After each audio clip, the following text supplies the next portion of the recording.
Amigos, bienvenidos a Caipiriñas, Mentiras y Cintas de Vídeo, que ya sabéis que es la versión tropical, o veraniega, o en fin, decadente de este canal llamado Cómics, Mentiras y Cintas de Vídeo, gestionado corruptamente por Samuel M. Jackson con M de menudo calor, amigos. Hoy venimos clásicos, hoy venimos con ganas, con ganas de traer Marvel 80s. Y vamos a hablar un rato de Daredevil, amigos, a través de estos tomos que estáis viendo aquí, ahora mismo en pantalla. En fin, estos días me ha salido en redes sociales bastante que en España está a punto de publicarse, está ya anunciado, el tomo que recopila los números, o los últimos números de la etapa de Denny O'Neil, si no recuerdo mal, en Daredevil, que estaban con David Mazzucchelli y que son el precedente a Born Again, cómic al cual ya le hice vídeo hace tiempo, así que no vamos a hablar demasiado de él. Vale, ¿cuál es el tema? Que la gente está con los dientes muy largos porque ese tomo, digamos que antecede... Joder, qué bien, qué buena palabra, tío. Qué buena palabra. ¿Cómo me felicito? Qué bien me sientan las palmeras. Antecede a una etapa que no ha sido reeditada, que yo sepa. Ponedme en comentarios, igual ha habido algún Marvel Héroes o ha habido alguna recopilación que yo no me he enterado, pero que yo sepa no ha sido reeditada nunca, que es una bastante querida por los aficionados, vamos a decirlo así, que es la etapa de John Romita Jr. y Ann Nocenti. Y justo pongo una portada que no es de John Romita Jr. Muy bien. Mirad que Kingpin, furioso y cabreado, mirad, te está mirando a ti y está diciendo: no estás suscrito a este canal. No estás suscrito a este canal. ¿A qué estás esperando? ¿A qué estás...? ¿Qué te pasa a ti? Mira que Dios, ojos amarillos tengo. Bueno, el concepto está en que... yo estos cómics los tengo porque los tengo en tomos retapados. Los tomos retapados ya sabéis que son la fuente de los sueños. Es la fantasía. Era la manera de tener en plan baratos los cómics en aquellos años salvajes. Estos están comprados evidentemente muchos años después, pero bueno, como veréis, está prácticamente la etapa completa en estos 5 tomos que tenéis aquí delante y que vamos a ojear un rato. Vamos a hablar un poco de esta etapa de Ann Nocenti y John Romita Jr., pero lo vamos a hacer un poco por encima. Mi idea de cara a un futuro es hacer una serie de vídeos, o por lo menos, como mínimo, si no hablando de toda la saga completa, hablando de algunos de los momentos más destacados y enseñando algunos de los cómics que creo que pueden ser más potentes, ¿no? Pero hoy vamos a disfrutar, vamos a fluir, vamos a dejarnos llevar y a hablar un poquito de lo que es el conjunto de esta etapa, ¿vale?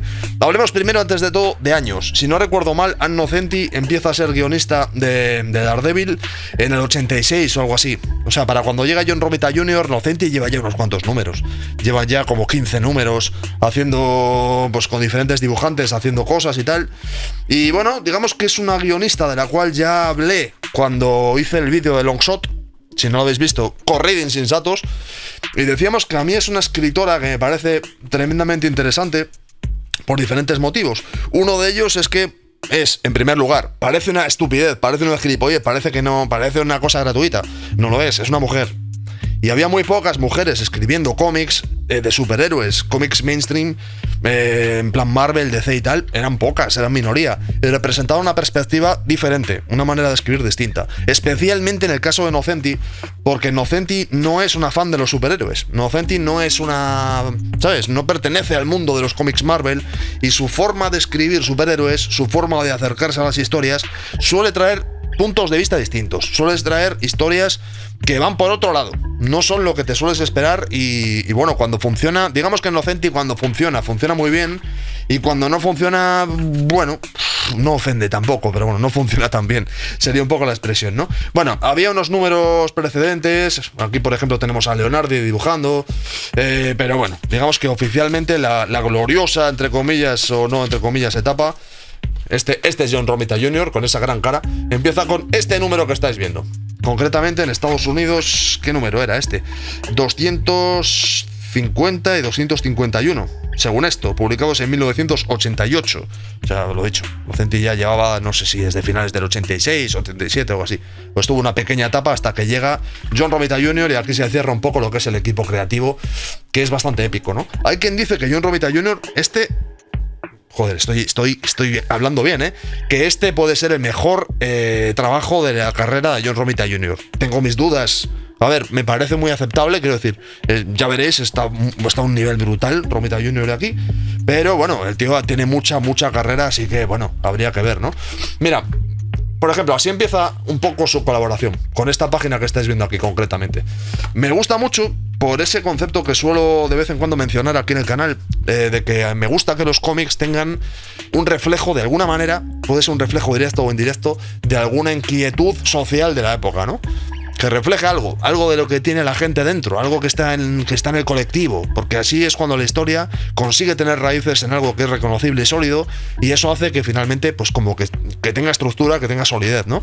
En este caso, fijaos, empezamos con una bomba atómica que pone boom y mucho texto escrito al estilo Nocenti, que no es el estilo Frank Miller. Recordemos que esto más o menos sucede después de que Frank Miller hubiese vuelto con Born Again, es decir, ya ha sucedido toda la etapa de Frank Miller, Daredevil, ya ha revolucionado al personaje, ya nos ha dejado a todos con la mandíbula por los suelos, haciendo unos cómics increíbles. Miller se ha marchado, ha habido una etapa respetable en su ausencia, respetable, vamos a dejarlo así, que no estuvo tan mal, como se suele decir, pero bueno, digamos que evidentemente hay un bajón de calidad. Miller vuelve como hijo pródigo para hacer Born Again, con Mazzucchelli revientan al personaje, lo dejan hecho polvo y se marcha. Entonces es como que ahí nos quedamos todos un poco con cara de vale, ¿y ahora qué? Inocenti es un poco la que se encarga de escribir el nuevo tono que tiene la colección, ¿no? Con ese empezamos con un boom, con una gran explosión, y tenemos aquí, ya de entrada nos encontramos a Romita Jr. dibujando muy bien, nada más empezar. Y estamos viendo a críos que están en el colegio, están viendo un documental sobre la bomba atómica, sobre el fin del mundo, sobre qué sucedería si se desplegase la potencia de las armas nucleares que tienen las diferentes, potencias internacionales. Y claro, los niños evidentemente están con un trauma de la hostia. Y esto está muy bien porque refleja, increíble, la ansiedad que había en los años 80, que esto es real, En los años 80 había una tensión internacional, rollo soviético contra Estados Unidos, con el tema de la bomba. Si alguien tira la bomba, el mundo se va al infierno y demás. Queda reflejado, por ejemplo, en el regreso del Señor de la Noche de Frank Miller. Ese final con la bomba que se tira, Superman absorbiendo no sé si os lo he leído, absorbiendo el poder de una bomba y tal, y que al final hay una especie de tormenta electromagnética, ese concepto del miedo a que las armas destruyan la sociedad y tal, impregna las páginas, y aquí lo vemos, pero lo vemos con una perspectiva bastante interesante, porque son los críos que van al colegio, que ven las noticias con sus padres X, los que perciben esta información, y esto les deja marcados porque se dan cuenta de que existe un sentido del peligro, ¿no? Y con estas primeras 2 páginas o 3 páginas ya nos damos cuenta de que el Daredevil de Nocenti es otro rollo. Tiene una aproximación mucho más humanista y, sobre todo, lo que yo creo que es más interesante, no tiene el más mínimo interés por hacer fanservice o continuar radicalmente con lo que hizo Frank Miller. No le interesa, va a crear sus propias historias, va a crear sus propias líneas, va a desarrollar su propio mundillo con sus personajes y lo va a hacer funcionar, cosa que tiene enorme mérito, ¿no? Bueno, niño traumatizado, que va a ser un personaje recurrente en la historia, que nos servirá después. Nos encontramos a un Matt Murdock que aquí, ¿cómo decirlo?, ha abandonado su antigua vida de abogado estrella y ahora está viviendo en el underground, está viviendo en la cocina del infierno, pues eso. Y está en una fase medio hippie. No está bien dicho, no es hippie, no es verdad. Está trabajando medio de activista, medio de abogado, viviendo entre nosotros, ha abandonado esta vida, está en otro plan. Casi parece que esté en otra ciudad, es divertido. Y aquí, como os decía antes, pues empiezan a aparecer los nuevos personajes, ¿no? El primero que aparece es este Bala, que será bastante importante en esta etapa, que es un malo, que es pues básicamente un asesino de la mafia, un asesino súper poderoso, no por su superpoder, sino por su capacidad. El tipo no duda, el tipo es brutal. Además nos lleva a una historia con corporaciones que atacan contra el medio ambiente y tener que silenciar las voces de los activistas y tal. Que esto es una cosa que también Nocenti, me está viniendo ahora el fogonazo, habló en la miniserie La locura de Veneno, dibujada por Kelly Jones, a la cual le hice vídeo hace tiempo. O sea, realmente es un poco, está claro que es un tema que ya tiene en la cabeza, ¿no? El concepto de los periodistas. Aquí tenemos, pues eso, a nuestra querida fotógrafa, que ahora es la novia de Foggy. cosas de la vida, cosas que van pasando. Vale, mientras tanto, pues ya tenemos al asesino que han contratado para cargarse a los que están informando, Matt Murdock en su nueva vida. Voy a pasar la página rápido porque en realidad pretendo que sea un vistazo rápido, ¿no? Vale, un elemento importante será que Vala, este malo asesino, este hitman de los malos, es el padre de este niño que está aquí. Y este es uno de los niños que hemos visto al principio de la historia, que se ha traumatizado viendo esos documentales sobre la destrucción atómica y está todo el tiempo pensando en vamos a construir un refugio, vamos a comprar comida, papá, vamos a protegernos, el mundo se acaba, el mundo... Es como que hay ahí una mezcla de ecologismo, de conciencia de la fragilidad que existe bélica internacionalmente y tal. Es muy interesante, ya os digo, lo plantea desde un punto de vista muy distinto a lo que le haría un Frank Miller, ¿no? Vale, venga, seguimos pasando... voy a pasar páginas, que no me quiero enrollar demasiado. Aunque aparece, fijaos en Kingpin, que va a estar metido sobre la marcha, le vamos a tener la opción, por eso os enseña aquí esta página. Vale, salvar el planeta, se llama la historia, vamos a ir pasando. Simplemente os voy a ir enseñando viñetas de Romita Jr. para que disfrutéis. Mirad a Vala enfrentándose a Daredevil. Muy bueno, la verdad. Romita Jr. aquí además ya había desarrollado ese trazo a veces muy cuadrado. Además, me parece que es Williamson, ¿no? El que le entinta, no me acuerdo de memoria. Sí, Al Williamson a Romita Jr. le tiene pillado el rollo perfecto. Este uso de las líneas rectas, el trazo muy manual, el rollo muy cinético. Romita Jr. aquí se convierte en un dibujante muy interesante. Muy interesante. Ya lo era, pero quiero decir, aquí se consolida. Era un tipo que, había estado dibujando Star Brand para el nuevo universo. Por cierto, que ha muerto, no sé si hoy, me parece, Jim Shooter, el director en jefe de Marvel en estos años, le ha palmado, me parece que hoy. Y bueno, él fue un poco el dibujante que se encargó de dibujar Star Brand, que era su colección dentro del nuevo universo, que era su gran apuesta. Y ahí un poco es a caballo entre una colección y otra, es donde termina de cerrar un poco el estilo que estaba manejando en estos años, ¿no? Como veréis aquí, pues eso, maleantes urbanos. Siguen apareciendo malos, psicópatas. Mirad qué bien dibujado está esto. Mirad, este dibujo es muy épico. Lo utilizaron también en publicidades y demás. Mirad la gárgola. Esta gárgola es auténticamente John Romita Jr., dibujada con pocas líneas, súper esquemático, pero utilizando bien las sombras. Una vez más, Al Williamson le da un punch increíble. Estos niños urbanos, que son una pandilla de skaters que están en las calles de Nueva York, también se convertirán en personajes secundarios muy recurrentes en esta etapa. Esta es una etapa, ya os digo, es muy... ¿Cómo decirlo, tío? La etapa de Frank Miller era una etapa en la cual, como suele pasar en el género negro, en el cine negro, es muy importante lo que sucede en la ciudad y en las habitaciones y en las casas, de paredes hacia adentro. Los mafiosos están ahí haciendo sus conspiraciones, los buenos están hablando entre sí, pero sin embargo una cosa que tiene Nocenti es que se centra más en lo que sucede en la ciudad, en su conjunto, en lo que sucede en una especie como de microsociedad. Es como que genera más un teatrillo, cosa que también lo hace Miller, ¿eh? No estoy diciendo que Miller no lo hiciese, porque lo hacía y lo hacía que te cagas con los criminales, con Turk y con toda la hostia. Pero bueno, Nocenti lo hace como de otra manera.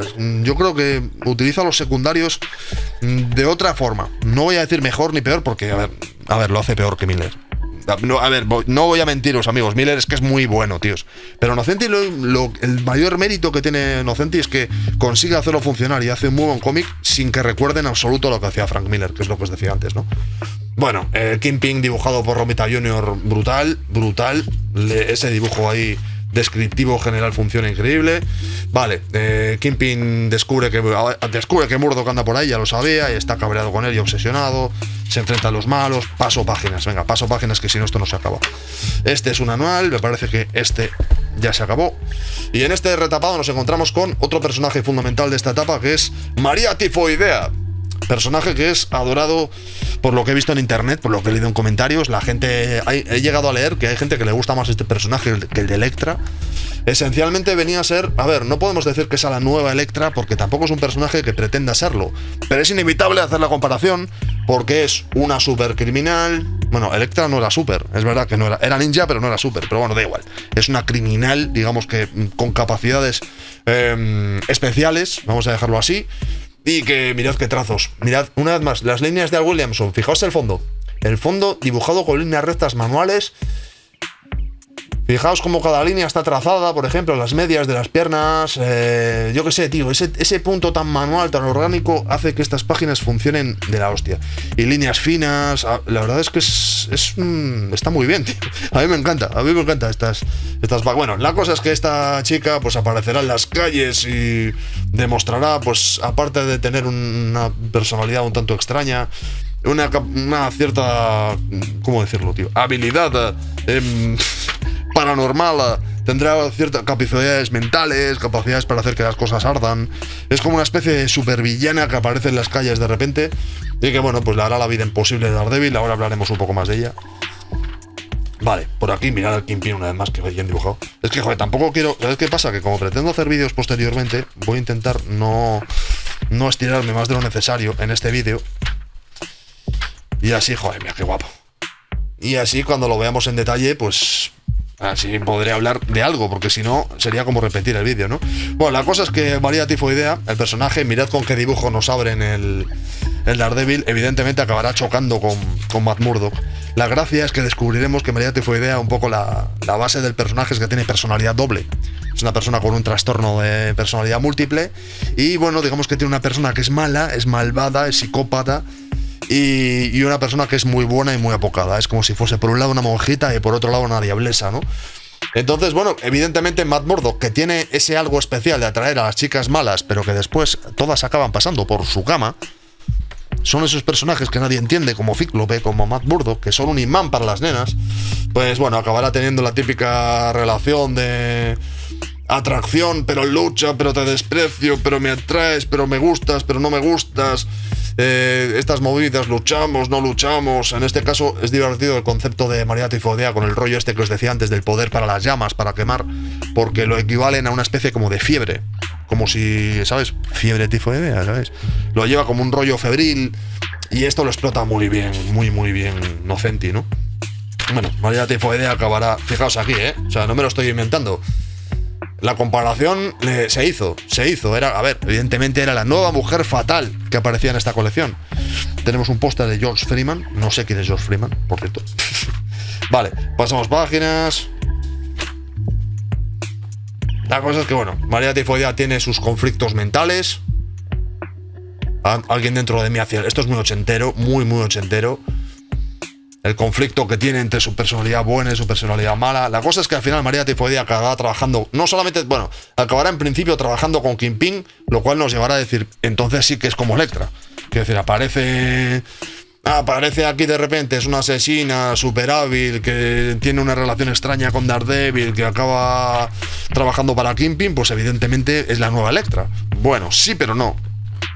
Siguiente número, El Castigador. Este número es... A este seguro que le voy a hacer vídeo, porque este capítulo tiene una parte muy interesante en la cual se narra la misma historia desde el fanfarrón. Mirad, aquí además se nos estaba anticipando. Romita Jr., después de dibujar Daredevil, acabaría dibujando su propia versión del Punisher, que nosotros ya le hice vídeo aquí, hace un par de años. De hecho, en la mudanza tengo la sensación de que ese tomo va a salir por la puerta, amigos. No por no tenerle amor, sino por no tener espacio.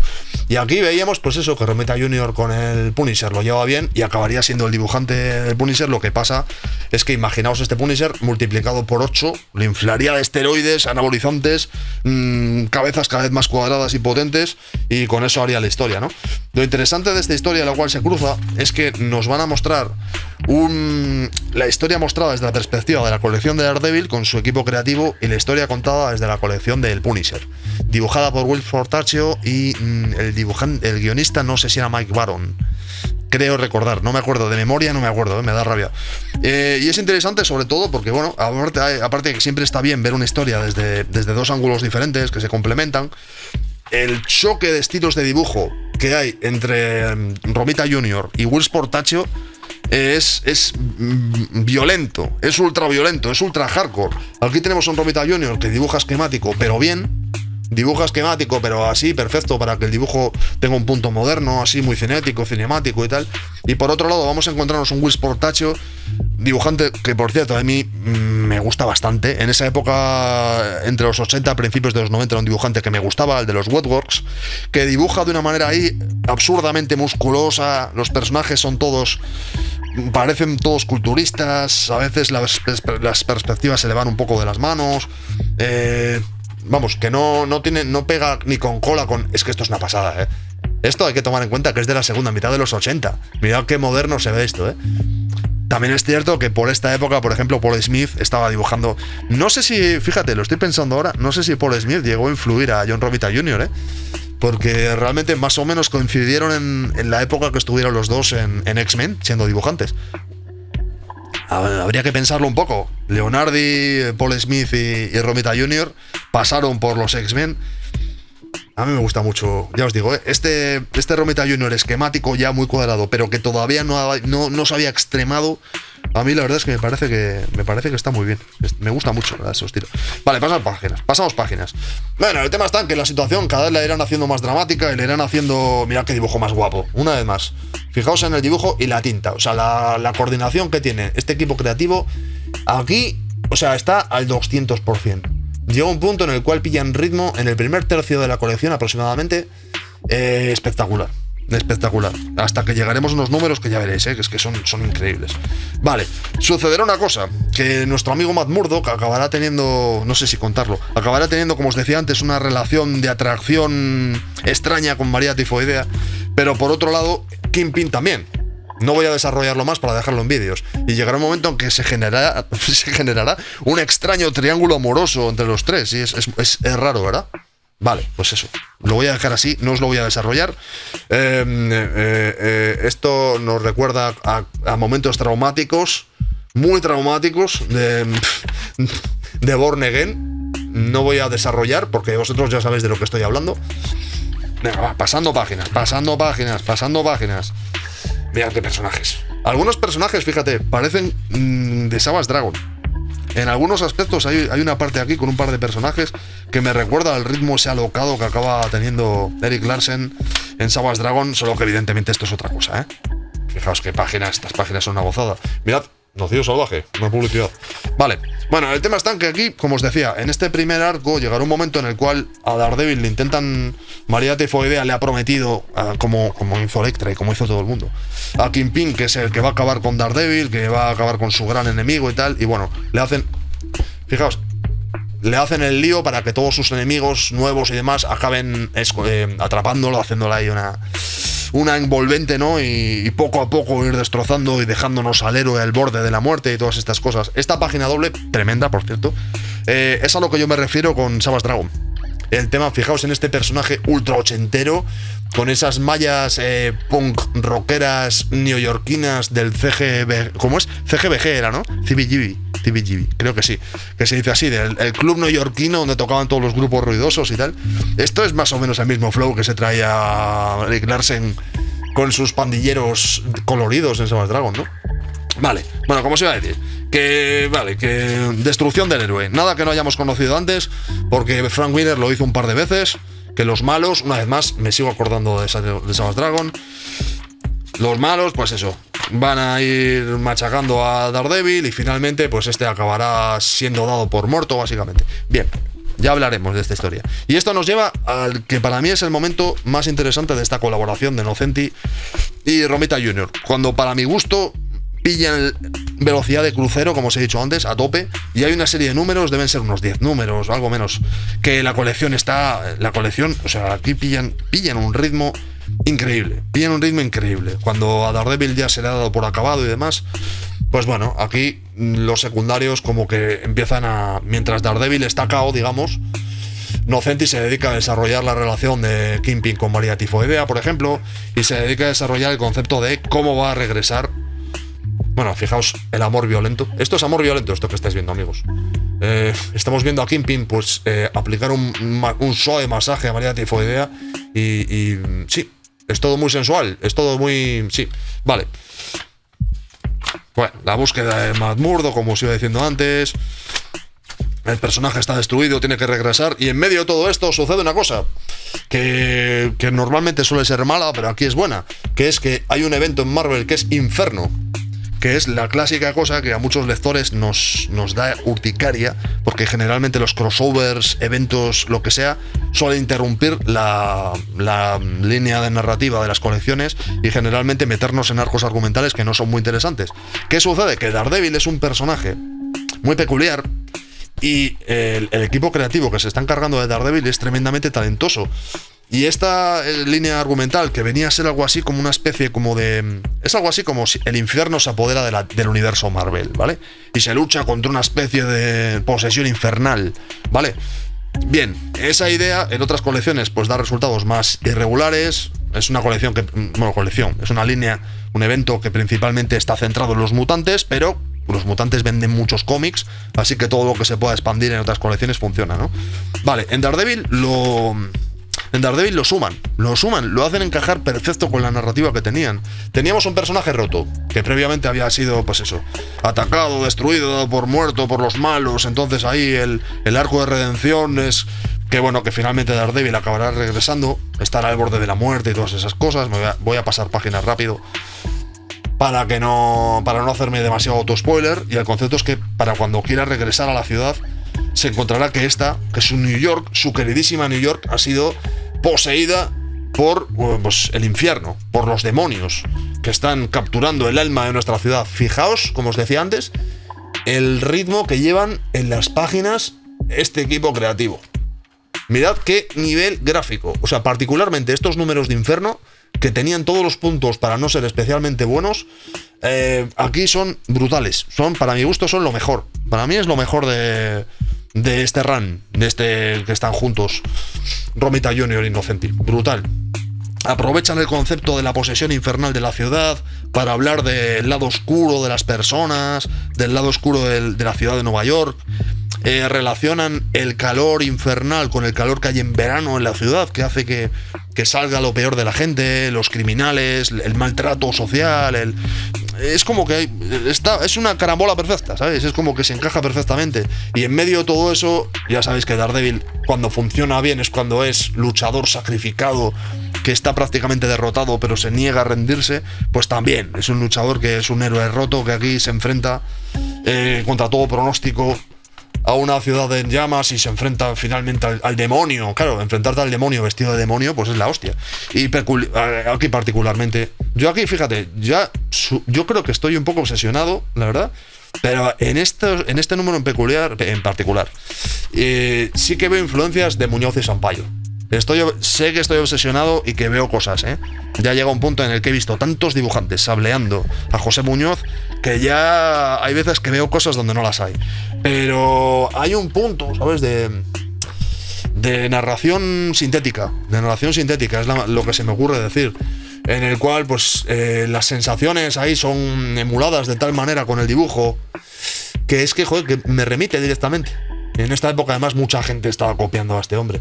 Bueno, como veréis, las páginas brutales. El color también es brutal. Espero que en la reedición, por cierto, consigan una sensación más o menos cercana al papel poroso que tiene, el papel barato que tiene la edición original de estos cómics, porque es que este color yo creo que solamente genera esto cuando está en este soporte. Como se pasen con recoloreados digitales y lo pongan en un papel brillante y tal, yo creo que la sensación gráfica no va a ser la misma. Pero bueno, como veréis, lucha contra demonios, nuestro personaje nos demuestra bueno, Daredevil demuestra que tal vez haya perdido la esperanza, pero no la determinación. Mirad qué viñetones. Personajes surrealistas, de repente, que representan, como os decía antes, estereotipos de la ciudad.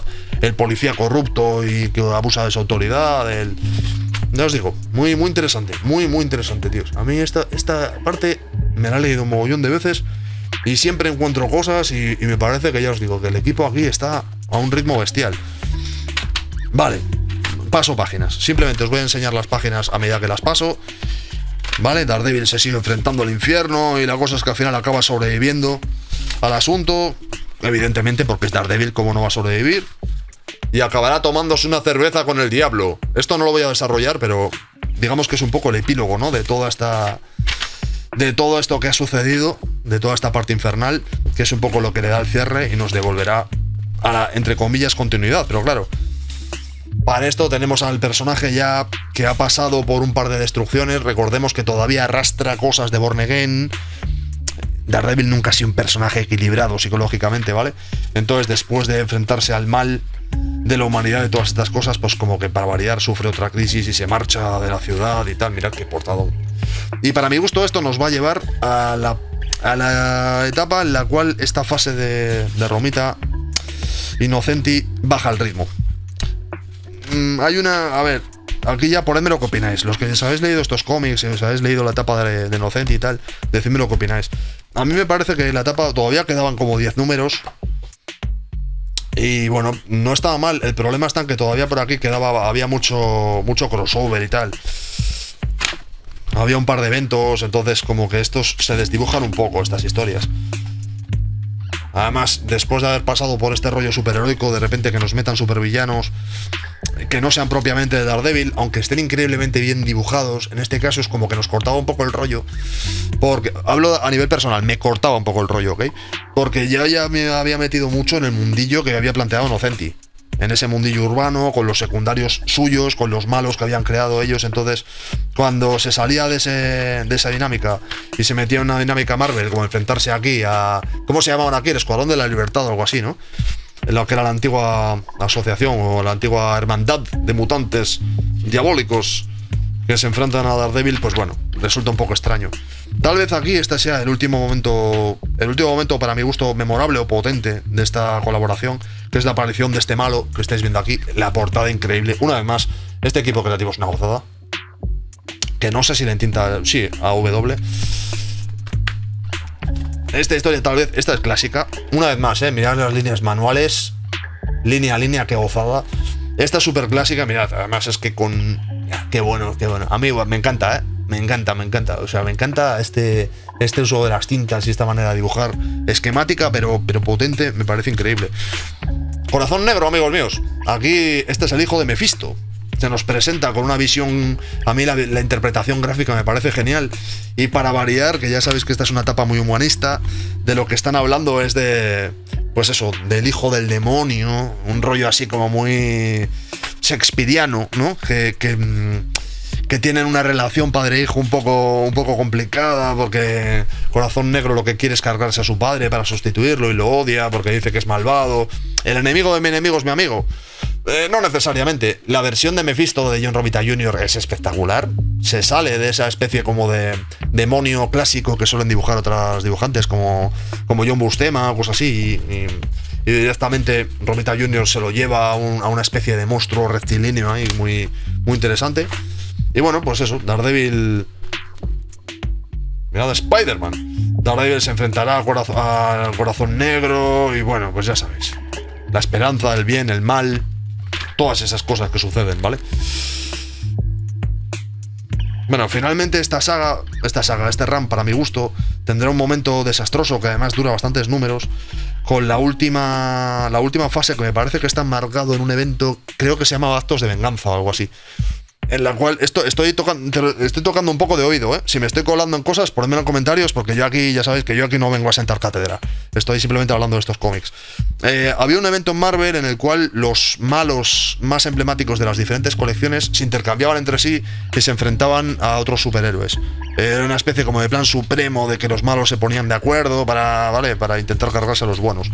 Y en medio de todo esto se montan una historia súper rara en la cual, lejos de Nueva York, descubren a esta mujer que es básicamente, pues, no va a ser Pamela Anderson porque todavía no es los tiempos de Pamela Anderson, pero es Kim Basinger, ¿vale? Es la super rubia, vamos a llamarlo así, la super rubia, Liberación. Y bueno, sí que hay una parte muy interesante porque se nota claramente que Innocenti utiliza este personaje para introducir ideas muy feministas, ideas además muy críticas con el concepto de los estereotipos sexuales y tal, en los cómics, el concepto de la visión de la mujer y tal. Muy interesante, o sea, quiero decir, está muy bien. El problema, ¿cuál es? Que la historia en sí es como que dices, vale, pero esto lo podrías haber resuelto en 2 números. Hay una historia que para mi gusto se estira demasiado, empiezan a aparecer secundarios, aparecen parte de los inhumanos a última hora que la verdad es que quedan un poco extrañas en la historia. No está mal porque al fin y al cabo está dibujado por John Romita Jr. Pero bueno, sale Ultron. Me pasa un poco lo que os decía antes cuando se enfrenta a la Mole y a Pyro y tal. Que es como que, joder, ya me había metido en un rollo urbano muy guapo en esta colección y este final más convertido en una serie de superhéroes aunque tenga una perspectiva diferente, porque Nocenti, repito, siempre mete sus cosas. En este caso habla sobre la naturaleza del amor, la conciencia, utilizando Ultron ahí como un ejemplo de un robot que puede tener sentimientos, la mujer como un estereotipo humanizado. Además, la mujer con el uniforme, que es una bandera de Estados Unidos, o sea, quiero decir que es interesante, no deja de ser interesante. Pero ya os digo, a mí es que se me hizo larga. O sea, la última saga de esto, que son unos cuantos números, hablamos, igual son 8 números. A pesar de que, bueno, vuelve a aparecer Corazón Negro y demás, se me hizo súper larga. Corazón Negro aparece... Mira qué guapo, mira qué guapo. Eso sí, claro, el dibujo, solo por los dibujos merece la pena, Corazón Negro aparece ahí pues para ser un poco el que tienta los corazones de los personajes y ese demonio tentador que ayuda, pues eso, a distinguir el bien del mal. Las tintas son preciosas, una vez más. Pero ya os digo, para mi gusto es como que... Mirad qué dibujazo, chavales. Para mi gusto es como que acaba un poco desinflada. Para mí la saga, la línea, el run este que llevan Nocenti y Romita Jr., para mí empiezan increíble, o sea... Crean el mundillo, crean esa especie de ansiedad ochentera, definen que van a trabajar en esa Nueva York ahí de los 80, bullente y demás, hacen que el infierno se apodere de la ciudad y nos lleva ahí por una historia metafórica, nos trae a una antiheroína, no es bien, una mala. Nos trae una mala que es María Tifoidea, que crea un... O sea, quiero decir, está todos los mimbres perfectos, pero más o menos a mitad del run, estos últimos 10 números que están aquí, para mi gusto es como que la colección pierde ese ritmo que estaba llevando, que nosotros decíamos, ostras, es que esto a este ritmo va a acabar estando al nivel de Frank Miller.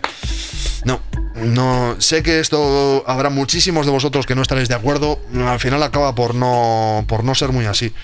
Y lo peor de todo es que no solamente es el Nocenti Romita Jr., sino que posteriormente a Nocenti todavía le quedaba una buena racha en la colección y se va deshaciendo. O sea, la etapa de Nocenti, no sé si por presión editorial o lo que sea, cada vez va peor, cada vez va perdiendo más el ritmo, se desdibuja un poco sus intenciones y posteriormente acaba siendo sustituida por Chichester, por DJ Chichester, dibujante, o DG, ¿no? DG Chichester, que es un guionista que, en fin, es odiado por muchos, al cual nosotros, una saga guionizada por él, le hice vídeo, el de La Caída del Paraíso, con Scott McNally al dibujo, y bueno, tiempos muy duros para Daredevil, Podemos decir que esto tal vez sea el último, lo que se consideró entre los 80 y los 90, la última etapa de culto o gloriosa de Daredevil, y todavía habría un cómic más que se compara mucho con esta saga que estamos hablando aquí, que es The Man Without Fear,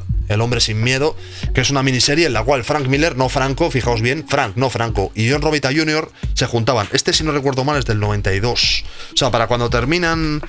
Yo creo que el último número que dibuja John Romita Jr. en Daredevil, en serie regular, ¿se entiende? Es del 90, creo recordar. A ver, necesito información, y la necesito ahora. 90, efectivamente. Termina en 1990 y The Man Without Fear es del 93, según esto. Sí, del 93, o sea, un tiempo después volverían. El guión, al parecer, está basado en una posible adaptación que había hecho Frank Miller para película de Daredevil. Y este es un cómic que muchos lo consideran obra maestra. Muchos lo consideran lo mejor que ha hecho Romita Jr., una de las mejores historias jamás escritas de Daredevil y demás. Opinión tremendamente impopular. Ponedme en comentarios, discutamos con nuestros nudillos. A mí no me gusta. Hombre, a ver, me lo he leído, lo he disfrutado, se disfruta, es Frank Miller, tíos. ¿Cómo no lo voy a disfrutar? Se disfruta. Pero hablando del nivel de las obras que estamos hablando con el personaje, a mí El Hombre Sin Miedo me parece una colección menor. Habrá quien diga, joder, ¿pero qué dices? ¿Estás loco? Si es el Batman año 1 de Daredevil y... No. O sea, honestamente, prefiero el Daredevil, por lo menos la primera parte, los primeros, 15 números del Daredevil de Romita y Nocenti, que El Hombre Sin Miedo, sin duda. De hecho, tiene muchísimos puntos. Esto que estoy diciendo, algunos me vais a llamar de todo, vais a decir que soy un criminal. Este cómic no sé si va a seguir en mi estantería una vez pasada la mudanza, amigos. Pero le haré vídeo hablaremos. De hecho, me lo voy a leer lo voy a interiorizar, me lo voy a tomar con calma, no vaya a ser que ahora me esté pasando de hater, y le haré vídeo y hablaremos al respecto. En fin, espero que os haya gustado. Ya os digo, quiero recuperar estos cómics, ¿eh? Hoy lo he hecho, aunque el vídeo está quedando bastante largo, lo he hecho un poco a la carrera porque sí que quiero recuperar algunos de los momentos de esta saga y hacerles vídeos tranquilos. Pero eso ya en un futuro. En un futuro, que está quedando un vídeo larguísimo. ¿Te ha gustado o no te ha gustado? ¿Lo he hecho bien, lo he hecho mal? ¿Tienes cosas que aportar? ¿Crees que no tengo razón en nada de lo que he dicho? ¿Tienes sugerencias para un futuro? ¿Este canal está yendo por el desagüe desde que tenemos palmeras de fondo? Ponlo en comentarios, en la casilla, que es lo mejor que hay. El me gusta me encanta, el no me gusta lo odio. Suscríbete con tremendo poder y comparte, que seguro que hay gente que está necesitada de estas tintas. Joder, de estas tintas, que son buenísimas. 2 palabras para despedirnos. John Romita Jr. Son 3 palabras, no me importa. JR. Joder, cómo ha quedado, ¿eh? Venga, va, nos vemos.